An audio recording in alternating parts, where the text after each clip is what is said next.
KSRTC Pathanapuram ഡിപ്പോയിലെ കൂട്ടവധിയിൽ 14 ജീവനക്കാർക്കെതിരെ അച്ചടക്ക നടപടി. 4 പേരെ ഡ്യൂട്ടിയിൽ നിന്ന് മാറ്റി നിർത്തുകയും 10 പേരെ സ്ഥലം മാറ്റുകയും ചെയ്തു.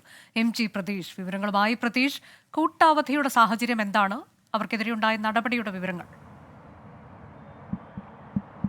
അനുജ, ഏപ്രിൽ 29, 30 തീയതികളിലാണ് പത്തനാപുരം ഡിപ്പോയിലെ ജീവനക്കാർ കൂട്ട അവധിയെടുത്തത്. യാതൊരു മുന്നറിയിപ്പുമില്ലാതെ ഡ്യൂട്ടിയിൽ കയറാതെ ഇരിക്കുകയായിരുന്നു. ഇതിനെ തുടർന്നാണ് ഇപ്പോൾ KSRTC CMDയുടെ ഭാഗത്ത് നിന്ന് ഒരു നടപടി ഉണ്ടായിരിക്കുന്നത്. 14 ജീവനക്കാർക്കെതിരെയാണ് നടപടി. ഇതിൽ 10 ജീവനക്കാരെ സ്ഥലം മാറ്റുകയും 4 ജീവനക്കാരെ ഡ്യൂട്ടിയിൽ നിന്ന് മാറ്റി നിർത്തുകയും ചെയ്തിട്ടുണ്ട്. ഈ മുന്നറിയിപ്പില്ലാതെ അനധികൃതമായി ജീവനക്കാർ അവധിയെടുത്തതോടുകൂടി തന്നെ നിരവധി സർവീസുകൾ റദ്ദ് ചെയ്യേണ്ട സാഹചര്യം ഉണ്ടായി എന്നതാണ് KSRTC വിശദീകരിക്കുന്ന കാര്യം. ഒപ്പം കോർപ്പറേഷന് 1,88,665 രൂപയുടെ നഷ്ടവും ഉണ്ടായിട്ടുണ്ട്. മാത്രമല്ല, പൊതുജനങ്ങൾക്കടക്കം വലിയ ബുദ്ധിമുട്ടുണ്ടാകുന്ന സാഹചര്യമാണ് ഈ ദിവസങ്ങളിൽ ഉണ്ടായിരുന്നത്. ഇതുകൂടി പരിഗണിച്ചാണ് ജീവനക്കാർക്കെതിരെ ഒരു നടപടി എടുത്തിരിക്കുന്നത്. ഇത്തരം പ്രവണതകൾ ആവർത്തിക്കുന്നവർക്കെതിരെ ശക്തമായ നടപടി ഇനിയും ഉണ്ടാകുമെന്ന ഒരു മുന്നറിയിപ്പ് കൂടിയാണ് ഈ നടപടി സ്വീകരിച്ചുകൊണ്ടുള്ള വാർത്താക്കുറിപ്പിൽ KSRTC CMD വ്യക്തമാക്കുന്നത്.